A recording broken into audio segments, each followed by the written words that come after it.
This is Zelda. You say hi? Zelda.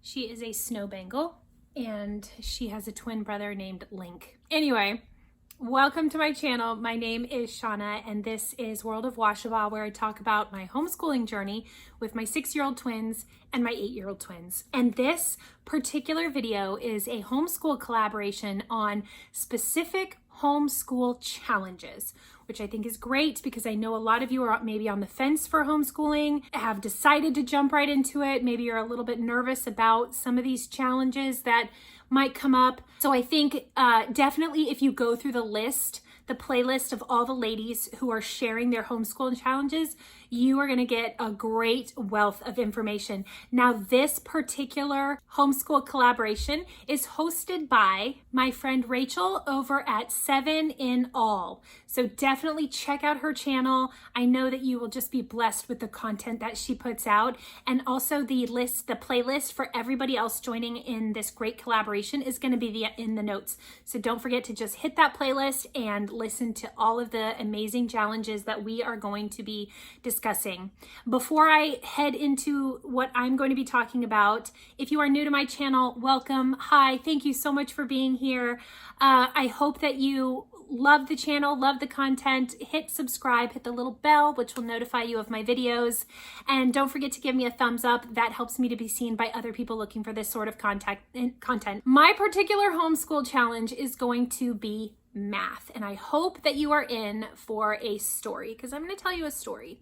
Let me start with why I'm talking about math. And I know a lot of people, when they think of homeschooling, one of the biggest challenges is, how do I teach math? I hate math. I'm not good in math. And some of you geniuses out there, I want to hear it, that are like, math is easy. I love it. No, not here, not today. I know that there are math wizards. My husband is a math wizard. One of my sons is a math wizard, and that's amazing. I am not. I am a math reject. And going all through school, even though I got really great grades, I got straight A's. Math was so hard for me. It was so hard for me that I would feel anxious. I think I may be borderline dyscalculia. I think is how you say it. I've heard some people say dyscalculia, but I think it's dyscalculia. And that is where you just have this severe separation from being able to understand math concepts. It's hard to manipulate numbers. It's hard to do math problems. It's hard to basically do anything with math because it's like your brain is not wired that way. All of these things. So if you are somebody who struggles in that area, I would research that a little bit and just see what you can do to help yourself or help your kids if they seem to be exhibiting that type of behavior. Now, of course, there may be kids that are just like, I don't like math, and they just kind of struggle through it and they move on, and that's fine. That's more in the realm of normal. But I'm talking if you have a child that is exhibiting signs of pure stress whenever you sit down to do math, or as they get older, they're still not progressing in math. Those are signs to look at. And obviously I am not a doctor, but I just want to bring it to your attention that not everybody is going to be a math wizard and not everybody is going to be able to just get through math. You may have more of an underlying struggle. So what do we do with that? I struggled, like I said, I struggled with math. When I got into the higher level maths, I think my struggle started after, I want to say, basic multiplication and division. I was able to do that. And once we started getting into fractions and decimals and anything above that, my brain wanted to shut down. I didn't understand it. I would do problem after problem. I would get help. I would get tutors. And then as soon as we take the test, I fail it. As soon as we have the homework, I feel like in class I'm understanding it. And then I go to do it on myself and I have no idea what I'm doing. I just can't put it together. And I'll tell you, it made me feel stupid. It made me feel like ashamed. It made me feel embarrassed. And it made me feel like, what am I going to do in my life with my life? What am I going to do with a job if I can't do math? Because that's how it feels like in school sometimes. Like, everybody's doing this. You have to do this. You have to pass. You have to get this certain grade. You have to do all this. And that is so much unnecessary pressure. And so I just had all of these, like, conflicts within me. And so the only way that I passed my math classes was that I did as much extra credit as I could. I sat in the class with the teacher and I did my homework with them so that I could get my homework passed in. And I'm telling you, if you felt that way, that's how your kid feels. If you are pressuring them, especially a child who has these deep inner struggles. So now let me so now that you know kind of my background, let me tell you with my kids. I have one kid who is a math genius. Like I said, I need to only barely explain a concept and he's got it. He can now run with it. And that terrified me because I'm like, okay, you're already at the level I was when I was done. So how am I going to teach you, you know? And then on the other side of that, his twin sister, she is exactly like me. In fact, I am very sensitive to her because I think she has the same struggles, deep-rooted struggle of anxiety and math. So with her, I'm taking her back to where my 6-year-old twins are starting math because here's the thing we have to remember. We can't make a child learn anything. We can't make them love any particular subject, but we can incredibly influence how they feel about that subject and how they feel about themselves. And so my job right now, what I'm focusing on is not allowing her to feel stressed over math. And she was totally stressed over it. And so I'm taking her back and we're going to a place that is well younger than what you would deem normal, like if she were going to a public school. Because what I want to do is if I take her back far enough, she's going to know this stuff. She's going to feel confident. Oh, I know this. I know basic addition. Oh, I can do this. That's what I want. I want that confidence. I don't care if she's supposed to be in 2nd grade and should be doing, starting on multiplication or whatever. She is not ready for that. And if I push her, she will shut down. She won't learn anything. And if you're not understanding or enjoying or at least open to what you're learning, you're not going to learn it. So I want to take her back to where she grows her confidence. And she's like, I get it. Oh, I get this is easy. That's great. She'll grow with that. And maybe she'll overcome this and maybe she'll catch up, and I hate to say that because I don't like to parallel with public school or anything. And I think that's what's so important with her right now is that I show her how math is in the living world, which is why we like to use Masterbooks math. But I like to show her what is the purpose of this, because that was my problem. What is the purpose of learning all of this? Like, when am I going to use algebra and x plus z and y and a and y slope and sine and cosine, all this stuff? I don't understand.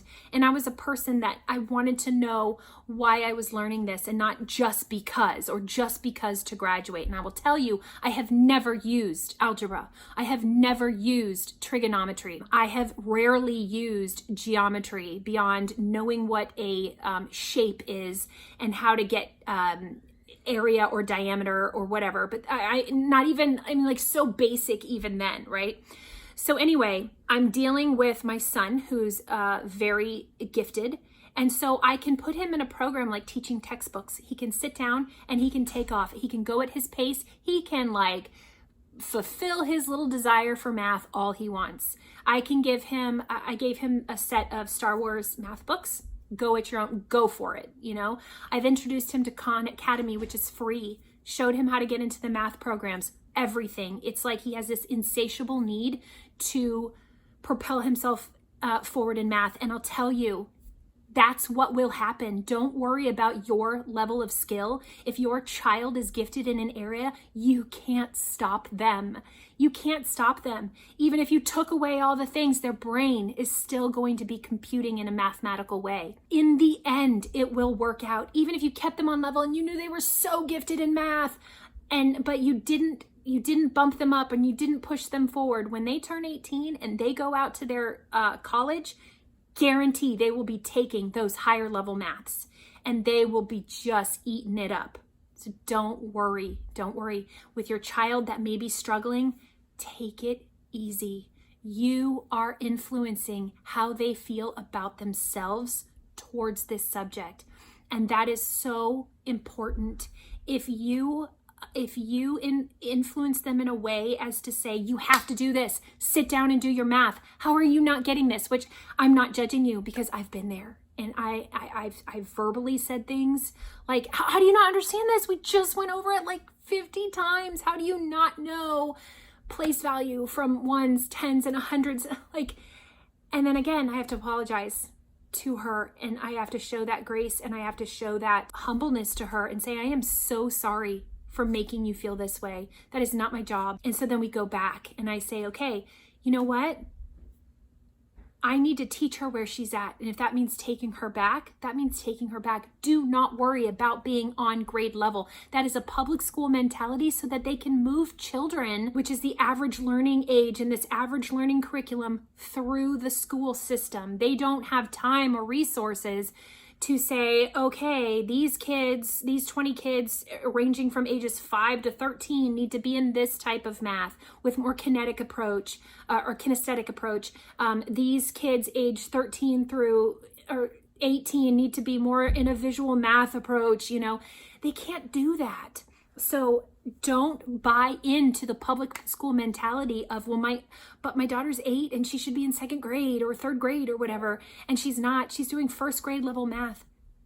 So it's okay. That's where her brain is at. We are all made differently. We all have different skills. So let me go into the story portion to end with this and let you know how my life turned out. I graduated high school and I joined the military. Kind of out of nowhere. Like, it was not on my radar at all. I joined the Navy and I went in as a search and rescue swimmer. You know, I was in like phenomenal shape and I loved swimming. But then I had a medical issue and it was anemia, and it was so frustrating because they said you cannot be a search and rescue swimmer. And I was like, I'm sorry, are you kidding me? Can't I just take a vitamin pill or an iron pill? But it was more than that, so it disqualified me from the program. But even though I was disqualified from the program, I'm still in the Navy. I can't just go home, so I have to pick a new job. So they said, here's your jobs. You can do aircraft ordnance, you can be a yeoman, you can be an air traffic controller. I don't know what any of those mean. I had no idea. At the age of 18, I had no clue what any of those meant.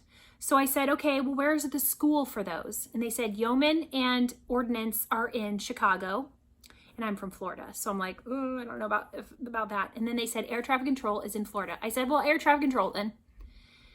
I said, all right. So then I went back to my boot camp buddies and, you know, in our barracks, and they said, so what'd you do? And I said, air traffic control. And they were like, what? And they said, you know, that's one of the highest stress jobs. And I'm like, I thought they did like this. Like, I thought they were the people that stood on the flight path and did flight line and, you know, had, you know, this way, which is so annoying to air traffic controllers. We're like, we don't do that. And I said, well, what is it? And they said, you're like in the tower and there's like radar and math. And I'm like, I started having like anxiety. And I'm like, I'm going to fail. Oh my gosh, what am I doing? So after I graduate, and then I found out that air traffic controller is one of the longest schools in the military. So I went to a 6-month school in Pensacola, and it is like hardcore. Like, you are there from morning until night. Simulators, the classes, it was all math, guys. It was math. And I am somebody who hates math. But you know what? I wanted this job. I wanted to be an air traffic controller. I looked it up. I thought it looked cool. I wanted to do it, and I wanted to be the best.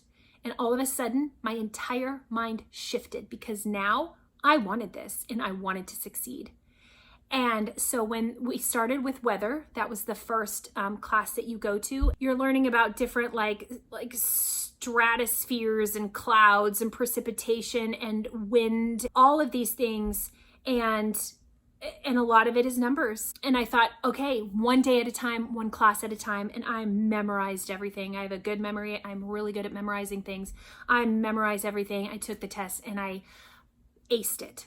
Then we started moving on into like radar stuff and non-radar stuff. And it's all numbers. Like, it's directional. It's like headings. There's radius. There's DME. So like the distance, like to things, and traffic calls, and did I say flight levels? I can't remember. And you're talking about aircraft speed, and you're talking about wake turbulence, and all of these things that need to be calculated. Approaches, like to every airfield, there are different approaches, the way that aircraft can come into the airport. You have to have certain spacing and distancing rules for aircraft.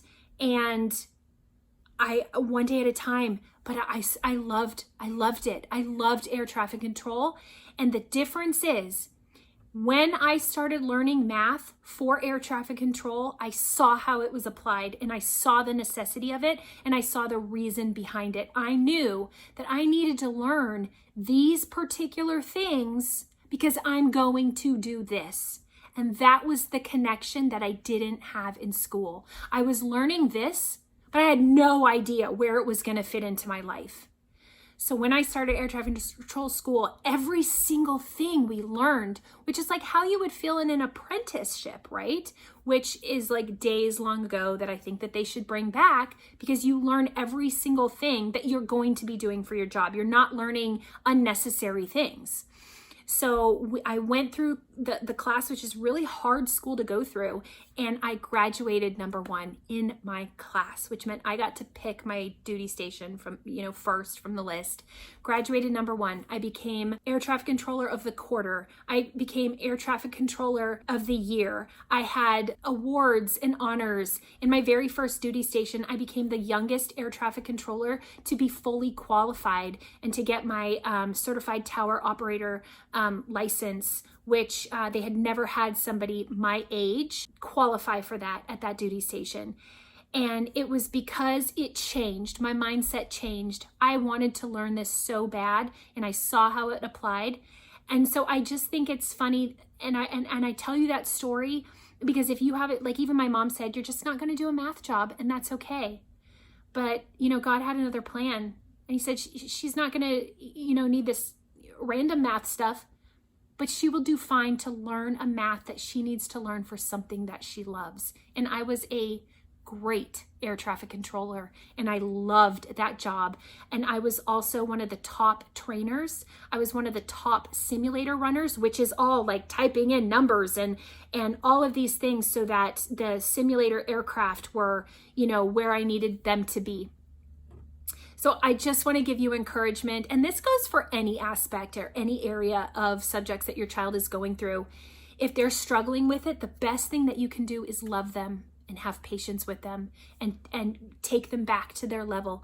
Don't think that because they are not doing great or what you're deeming, a level for their age or whatever, that they're not going to be able to get a job in the world. It's not the case. So I hope that story was encouraging for you. I like to tell people that because I went from just, this struggling person with math to somebody who had a great math job. Now, I'll tell you, I'm not an air traffic controller anymore, and I'm back to not wanting to do anything with numbers. That math was for that job. But I'm still not good at algebra or trigonometry or calculus or anything more than basic multiplication and division at all. That part didn't change. It's not like I got this new wealth of knowledge for higher level math in every aspect. No, I understood how to apply what I needed to my job, and because there was a passion and a desire there, I understood it. But if you start giving me fractions right now, forget it. Decimals, no. My brain just does not work there. Again, if you enjoy my channel, don't forget to subscribe, hit the bell, give me a thumbs up. Let me know how you feel about challenges in your homeschool. Go ahead and put those in the comments. Also, don't forget to check out that playlist of all the other specific homeschool challenges that all the other ladies are going to be talking about. And yeah, I will see you next time, and I hope to have you back. Bye.